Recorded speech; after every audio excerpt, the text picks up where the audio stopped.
तो दोस्तों रतन India enterprises ने अपने क्वार्टर टू के नंबर को डिस्क्लोज कर दिया है। तो चलिए देखते हैं क्या है क्वार्टर टू के नंबर्स के अंदर, क्योंकि नंबर्स देखने में तो मिक्स लग रहे हैं। कैसे क्या है चलिए देख लेते हैं।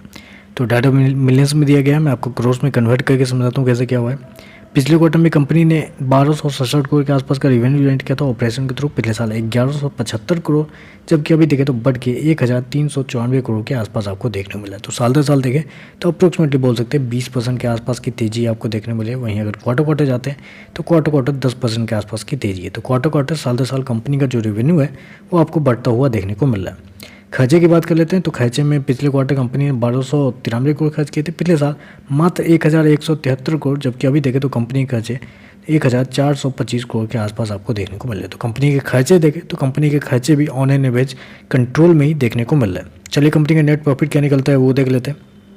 पिछले क्वार्टर की बात करें तो पिछले क्वार्टर में 178 करोड़ का प्रॉफिट था, पिछले साल 102 करोड़ का प्रॉफिट, जबकि अभी देखें तो कंपनी का प्रॉफिट 140 करोड़ के आसपास है। तो साल दर साल देखें तो साल दर साल 40% के आसपास की तेज़ी आपको देखने मिली। क्वार्टर क्वार्टर जाते हैं तो क्वार्टर क्वार्टर कंपनी के प्रॉफिट के अंदर ऑलमोस्ट 20% के आसपास की गिरावट आपको देखने मिली। ये गिरावट क्यों हुई है, उसके पीछे का रीज़न क्या है वो मैं बताता हूँ। क्योंकि इस क्वार्टर में कंपनी को एक्सेप्शनल आइटम में अप्रोक्सीमेटली 50 करोड़ के आसपास का लॉस लगा है। क्योंकि एक्सेप्शनल आइटम अगर हटा देते हैं तो कंपनी का प्रॉफिट पिछले क्वार्टर में 178 करोड़, इस क्वार्टर में 192 करोड़, मतलब कंपनी के पिछले क्वार्टर से भी कंपनी के जो नंबर है बेहतर आपको देखने को मिले। एक्सेप्शनल आइटम की वजह से कंपनी का जो प्रॉफिट है वो आपको गिरता हुआ देखने को मिला है, लेकिन मेरे हिसाब से मार्केट इस पर ज़्यादा रिएक्ट नहीं करेगा।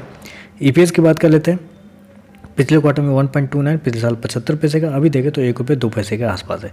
तो ईपीएस बेसिकली नेट प्रॉफिट के ऊपर कैलकुलेट किया जाता है, इस वजह से ऐसा देखने को मिला है। ओवरऑल देखें तो इस क्वार्टर के जो नंबर है बेहद ही शानदार देखने को मिले। रेवेन्यू ग्रोथ साल दर साल क्वार्टर क्वार्टर कंपनी के अंदर एक अच्छा खासा ग्रोथ आपको दिखा रहा है। ऊपर से कंपनी का प्रॉफिट साल दर साल अगर एक्सेप्शनल आइटम हटाते हैं तो ऑलमोस्ट आपको डबल देखने को मिल रहा है। तो चलिए बस आज के लिए बस इतना ही। वीडियो पसंद आया तो लाइक कीजिएगा, साथ में साथ चैनल को सब्सक्राइब जरूर कीजिएगा। धन्यवाद।